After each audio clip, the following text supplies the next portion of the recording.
Hi viewers, আমি হিমেল জহির। একটি নতুন পরিবেশনায় সকলকে স্বাগত জানাচ্ছি। আমার সাথে আছে আরাফাত হোসেন নিলয় এবং রেদওয়ান হোসেন হৃদয়। সম্প্রতি তারা ভিয়েতনাম ভ্রমণ করে এসেছে, যেই ভ্রমণের সাথে আমি ছিলাম না, কিন্তু পুরো ট্যুর প্ল্যানটা আমার ছিল। সেই জন্য এই পর্বে শুধু তাদের ভ্রমণটিকেই ইনক্লুড করা হচ্ছে, আর বরাবরের মতো কণ্ঠে বর্ণনাটা আমার থাকছে।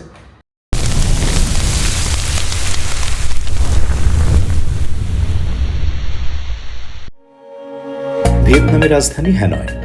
বাংলাদেশ থেকে সরাসরি ফ্লাইট না থাকলেও ব্যাংকক হয়ে থাই এয়ারে, গুয়াংজু হয়ে চায়না সাউদার্নে, কুয়ালালামপুর থেকে এয়ার এশিয়া, বাটিক ও মালয়েশিয়ান এয়ারে অথবা সিঙ্গাপুর থেকে সিঙ্গাপুর এয়ারে সহজে কানেক্টিং ফ্লাইটে হ্যানয় পৌঁছানো যায়। হোয়ান কিয়াম লেকের চারপাশের রাস্তাগুলো প্রতি শুক্র, শনি ও রোববার সন্ধ্যা 7টা থেকে মধ্যরাত, এমনকি কখনো কখনো রাত 2টা পর্যন্ত পরিণত হয় ওয়াকিং স্ট্রিটে। মজাদার সব বিষয় উপস্থাপন করা হয় এখানে। ঘুরতে ঘুরতে অনেক কিছু দেখা মিলত। কেনাকাটার কথা আর নাই বা বললাম।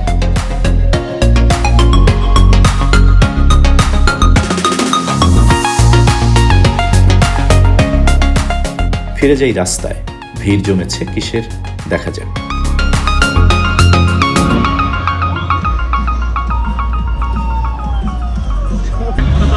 What's your name? What's your name? Where are you from? I'm from Vietnam. Vietnam. Where Vietnam? What's your city? What is it? You're a chocolate lover?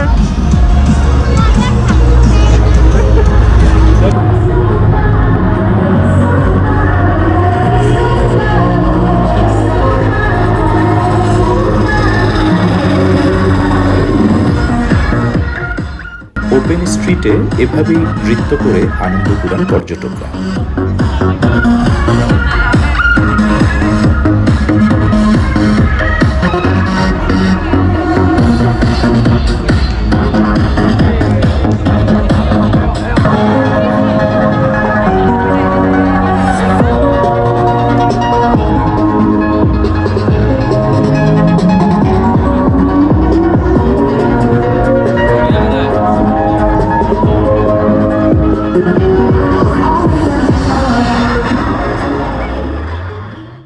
কেউ বা আবার একাই বাঁশি বাজিয়ে যাচ্ছেন আপন মনে।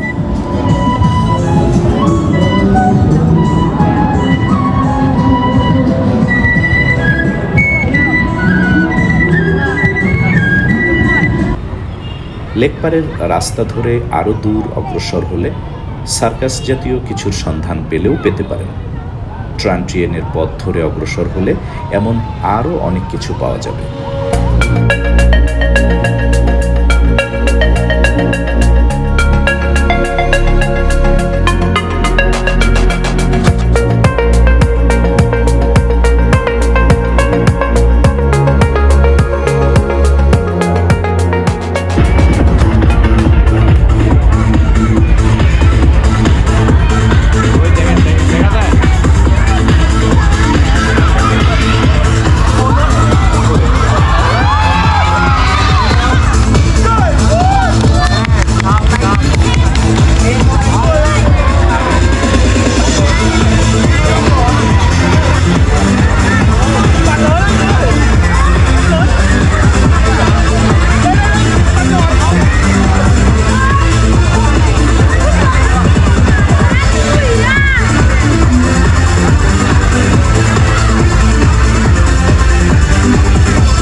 তবে হ্যানয়ের বিখ্যাত ট্রেন স্ট্রিটের কথা না বললেই নয়। এখানে ট্রেনের আগমনকে কেন্দ্র করে পর্যটক আকর্ষণের জন্য যে লাইটিং করা হয়েছে তাও কম উপভোগ্য নয়। প্রতিদিন এখানেই ভিড় জমে শত শত পর্যটকের। বসার জায়গার যেমন অভাব নেই, তেমনি অভাব নেই খাবার দোকানের। চড়ার জন্য নয়, কেবল দেখার জন্য এখানে কত প্রতীক্ষা।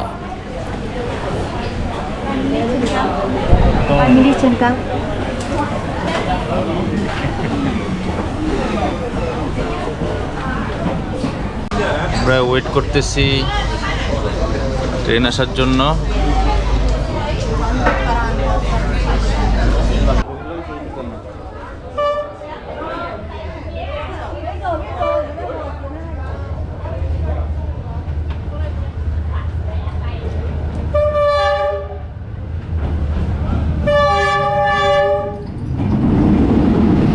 অবশেষে ট্রেন এলো। ট্রেন দেখে যেমন পর্যটকেরা খুশি, তেমনি পর্যটকদের দেখে নিশ্চয়ই যাত্রীরাও আনন্দ অনুভব করেন।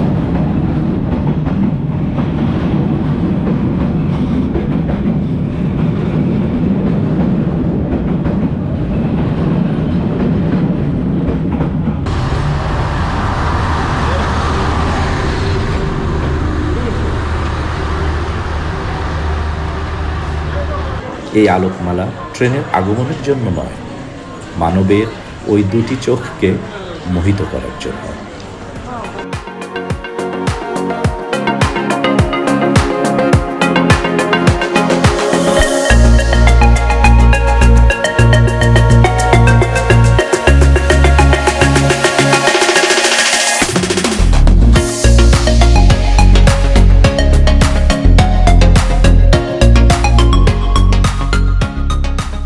আজ এ পর্যন্তই।